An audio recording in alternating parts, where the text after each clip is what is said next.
नमस्कार और स्वागत है आपका हमारी आज की इस खास चर्चा में। आज हम एक ऐसी प्रक्रिया को समझने जा रहे हैं जो जो जीवन के लिए एकदम बुनियादी है।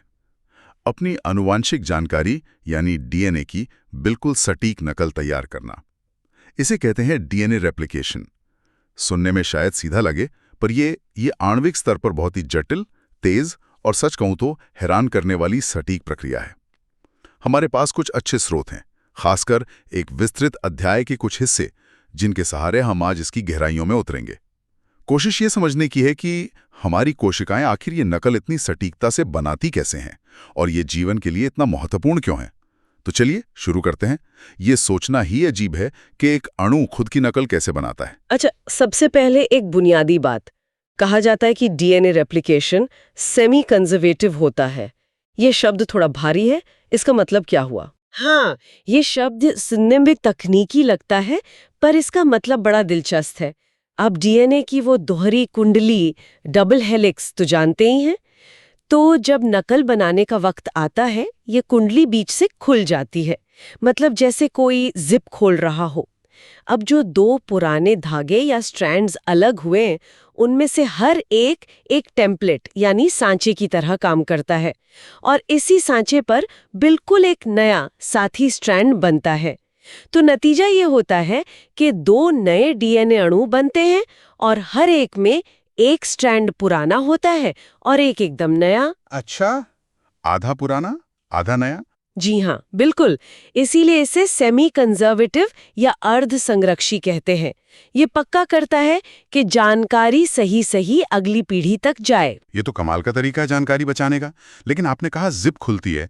ये धागे तो हाइड्रोजन बॉन्ड से जुड़े होते हैं, उन्हें खोलता कौन है? ये अपने आप तो नहीं खुलते होंगे ना? नहीं, बिल्कुल नहीं। इसके लिए एक खास तरह का एंजाइम है जिसे हेलिकेज कहते हैं। ये हेलिकेज आप समझिए एक तरह की मॉलिक्यूलर मोटर है जो एटीपी यानी कोशिका की ऊर्जा इस्तेमाल करती है और ये ऊर्जा इस्तेमाल करके डीएनए के दोनों स्ट्रैंड्स के बीच के हाइड्रोजन बॉन्ड्स को तोड़ती हुई आगे बढ़ती है, बिल्कुल जिप खोलने जैसा। अच्छा। और जैसे ही स्ट्रैंड्स अलग होते हैं तो दूसरे प्रोटीन, जिन्हें सिंगल स्ट्रैंड बाइंडिंग प्रोटीन या एसएसबी कहते हैं, वो फौरन उन अकेले स्ट्रैंड से चिपक जाते हैं। उनका क्या काम है? वो उन्हें दोबारा जुड़ने से रोकते हैं और साथ ही उन्हें सुरक्षित भी रखते हैं ताकि वो टूटे नहीं या उन पर कोई नुकसान ना हो। समझ गए। तो जिप खुल गई, एसएसबी ने धागों को पकड़ लिया। अब आता होगा वो मुख्य खिलाड़ी जो असल में कॉपी बनाता है, डीएनए पॉलीमरेज। हाँ, बिल्कुल सही। डीएनए पॉलीमरेज ही वो मुख्य कारीगर है। ये टेम्पलेट वाले पुराने स्ट्रैंड को पढ़ता है और उसके हिसाब से सही न्यूक्लियोटाइड यानी डीएनए के बिल्डिंग ब्लॉक्स को एक एक करके जोड़ता जाता है और नया स्ट्रैंड बनाता है। लेकिन इसमें एक पेच है। पॉलीमरेज अपना काम कहीं से भी शुरू नहीं कर सकता। उसे एक शुरुआती बिंदु चाहिए होता है, एक छोटा सा टुकड़ा जिसे प्राइमर कहते हैं। ये अक्सर आरएनए का बना होता है। प्राइमर? जी, प्राइमर। ये पहले से टेम्पलेट पर जुड़ा होता है और पॉलीमरेज इसी प्राइमर के एक खास सिरे 3-OH सिरा से नए न्यूक्लियोटाइड जोड़ना शुरू करता है। और एक और बहुत ज़रूरी बात याद रखने वाली है, पॉलीमरेज हमेशा एक ही दिशा में काम करता है। वो नए स्ट्रैंड को हमेशा एक खास दिशा में, जिसे हम 5 प्राइम से 3 प्राइम, 5' to 3 प्राइम कहते हैं, उसी में लंबा करता है। हमेशा एक ही दिशा में, 5 to 3? हाँ, हमेशा। ये नियम आगे चल के बड़ा दिलचस्प मोड़ लेगा कहानी में। ये तो अविश्वसनीय है। लेकिन हमारे डीएनए में अरबों खरबों बेस पेयर होते हैं। इतनी लंबी कॉपी बनाते समय अगर एक भी गलत न्यूक्लियोटाइड जुड़ गया तो मतलब म्यूटेशन हो सकता है ना? बिल्कुल। तो कोशिकाएं इतनी गजब की सटीकता कैसे बनाए रखती हैं? ये तो कोई जादू लगता है। हाँ, सटीकता वाकई हैरान करने वाली है और बहुत जरूरी भी। इसके लिए कोशिका के पास एक शानदार मैकेनिज्म है। डीएनए पॉलीमरेज सिर्फ बनाने वाला कारीगर नहीं है, वो एक तरह का क्वालिटी इंस्पेक्टर भी है। उसमें एक काबिलियत होती है जिसे प्रूफ रीडिंग कहते हैं। प्रूफ रीडिंग मतलब गलती सुधारना? जी बिल्कुल। ज्यादातर जो मुख्य हाई फिडेलिटी वाले पॉलीमरेज होते हैं, उनमें ये क्षमता होती है। होता क्या है कि अगर पॉलीमरेज गलती से कोई गलत न्यूक्लियोटाइड जोड़ देता है तो उसे फौरन पता चल जाता है। पता चल जाता है? कैसे? आप समझे कि गलत जुड़ाव होने पर पॉलीमरेज थोड़ा अटक सा जाता है। वो महसूस कर लेता है कि ये फिट सही नहीं है। तब वो फौरन एक कदम पीछे हटता है और अपनी एक दूसरी एक्टिविटी, जिसे 3'5 एक्सोन्यूक्लियस कहते हैं, आप इसे कैची समझ सकते हैं, उसका इस्तेमाल करके उस गलत न्यूक्लियोटाइड को काट कर निकाल देता है। निकाल देता है। हाँ, और फिर सही वाला न्यूक्लियोटाइड जोड़कर आगे बढ़ जाता है। अरे वाह, ये तो बिल्कुल वैसा हुआ जैसे हम टाइप करते हुए गलती करें और फट से बैकस्पेस दबाकर उसे मिटाएं और सही अक्षर लिख दें। बिल्कुल सही समझा आपने, ये एकदम वैसा ही है। इस बैकस्पेस वाली खूबी से सटीकता कितनी बढ़ जाती होगी? बहुत ज्यादा। अकेले इस प्रूफ रीडिंग की वजह से गलती की दर करीब 100 से 1000 गुना तक कम हो जाती है। और जब इसे पॉलीमरेज की शुरुआती न्यूक्लियोटाइड चुनने की सटीकता के साथ जोड़ते हैं तो कुल मिलाकर नतीजा ये होता है कि औसतन हर 1 अरब बेस पेयर कॉपी करने में सिर्फ एक गलती होती है। 1 अरब में सिर्फ एक? जी, सोचिए ये कितनी कमाल की सटीकता है। अविश्वसनीय। अच्छा, कुछ पॉलीमरेज में एक और तरह की एक्सोन्यूक्लियस गतिविधि का भी जिक्र था, 5 से 3 वाली। वो किस लिए होती है? हाँ, वो भी होती है, जैसे ई कोलाई के पॉल आई में। उसका मुख्य काम प्रूफ रीडिंग नहीं है, वो ज्यादातर उन आरएनए प्राइमरों को हटाने में काम आती है जिनकी जरूरत अब नहीं रही, और कभी-कभी डीएनए की मरम्मत में भी, जहां वो डीएनए के छोटे खराब हिस्से को हटाकर नया लगा सकती है। ठीक है, अब आते हैं उस एक दिशा नियम वाली चुनौती पर। आपने कहा था पॉलीमरेज सिर्फ 5 से 3 दिशा में बना सकता है, लेकिन डीएनए के दोनों स्ट्रैंड तो एंटी पैरेलल होते हैं, मतलब उनकी दिशा उल्टी होती है। तो फिर ये दोनों टेम्पलेट स्ट्रैंड्स की नकल एक साथ कैसे बनती है, अगर पॉलीमरेज एक ही दिशा में चल सकता है? ये तो पहेली है। हाँ, ये वाकई एक मजेदार पहेली है, और कोशिका ने इसका बड़ा ही चालाक हल निकाला है। क्योंकि पॉलीमरेज सिर्फ एक दिशा में जा सकता है, इसलिए दोनों टेम्पलेट स्ट्रैंड्स की नकल एक ही तरीके से नहीं बन सकती। अच्छा। एक टेम्पलेट स्ट्रैंड जो 3' से 5' दिशा वाला होता है, वो पॉलीमरेज की पसंदीदा दिशा है। उस पर पॉलीमरेज चिपकता है और जैसे जैसे जिप खुलती जाती है, वो बिना रुके लगातार एक लंबा नया डीएनए स्ट्रैंड बनाता चला जाता है। इसे कहते हैं लीडिंग स्ट्रैंड। ये रेस में आगे रहता है। ठीक है, लीडिंग स्ट्रैंड, वो तो सीधा सीधा बन गया, आसान। लेकिन वो दूसरा वाला स्ट्रैंड जो उल्टी दिशा में है, 5' से 3', उस पर पॉलीमरेज सीधा तो चल नहीं सकता, उसका क्या होता है? यहीं पर असली इंजीनियरिंग दिखती है। वो दूसरा स्ट्रैंड, जिसे लैगिंग स्ट्रैंड कहते हैं, उसकी नकल लगातार नहीं हो सकती, इसलिए उसकी नकल छोटे छोटे टुकड़ों में होती है। टुकड़ों में? जी हाँ, छोटे छोटे टुकड़ों में। इन टुकड़ों को ओकाजाकी फ्रैगमेंट्स कहते हैं, जापानी वैज्ञानिक रियोजी ओकाजाकी के नाम पर। Okazaki fragments? तो ये बनते कैसे? इसके लिए एक और एंजाइम है, प्राइमेज। जैसे जैसे डीएनए की जिप आगे खुलती है, प्राइमेज लैगिंग स्ट्रैंड वाले टेम्पलेट पर थोड़ी थोड़ी दूरी पर छोटे छोटे आरएनए प्राइमर बनाता जाता है।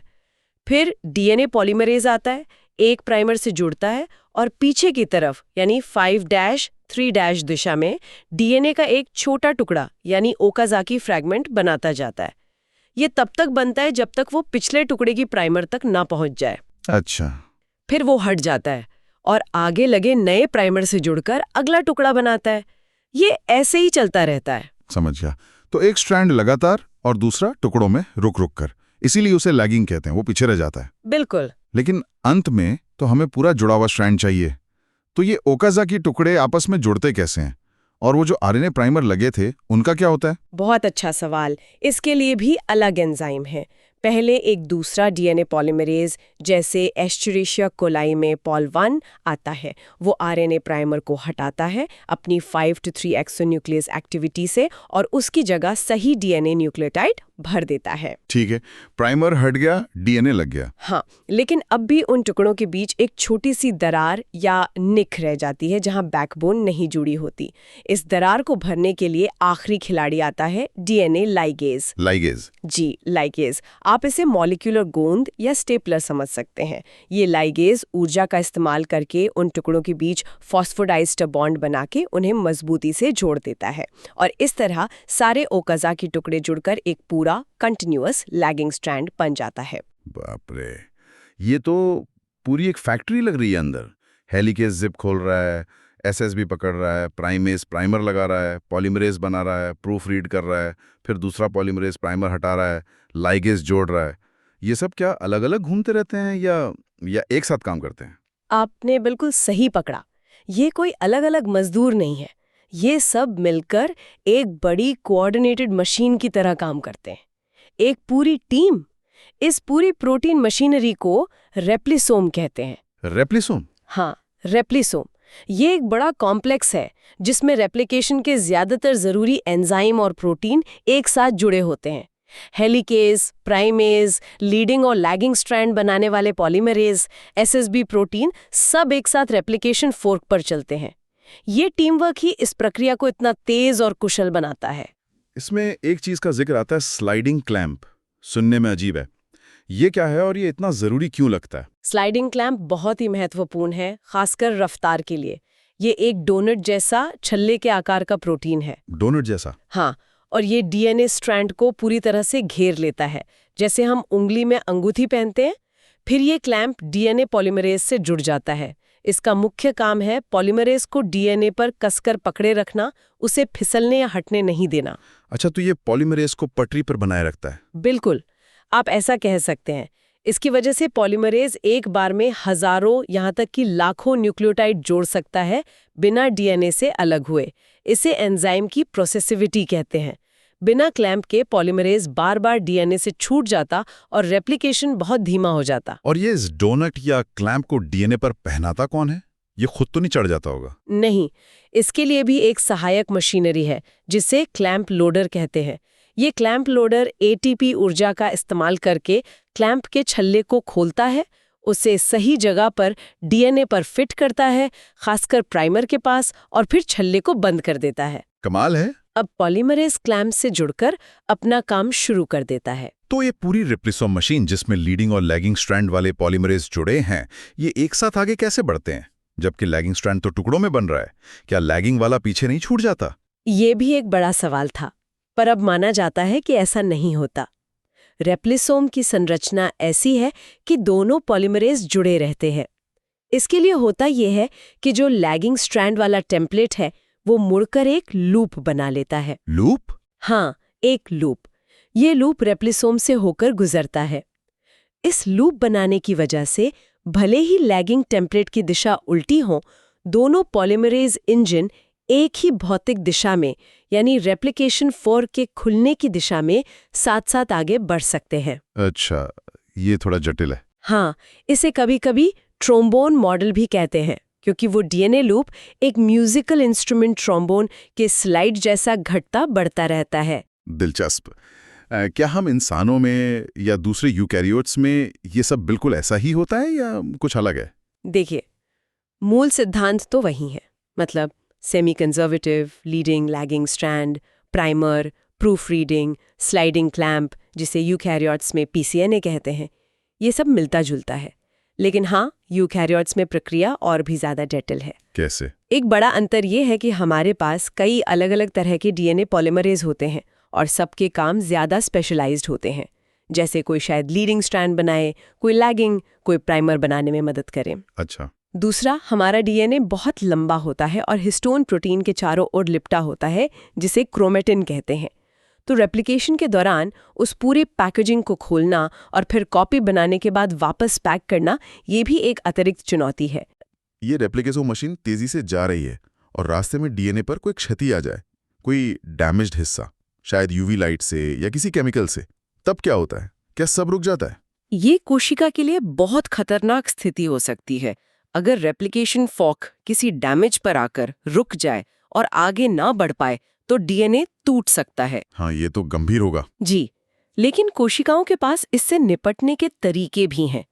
एक तरीका है ट्रांसलेशन सिंथेसिस या टीएलएस। Translation synthesis? हाँ, आप इसे रुकावट पार संश्लेषण या एक तरह का इमरजेंसी बाईपास समझ सकते हैं। इमरजेंसी बाईपास मतलब? होता यह है कि जब मुख्य भरोसेमंद पॉलीमरेज, जो बहुत सटीक होता है, किसी ऐसी क्षतिग्रस्त जगह पर पहुंचता है जिसे वो पढ़ नहीं सकता और अटक जाता है, तो वो कुछ देर के लिए हट जाता है।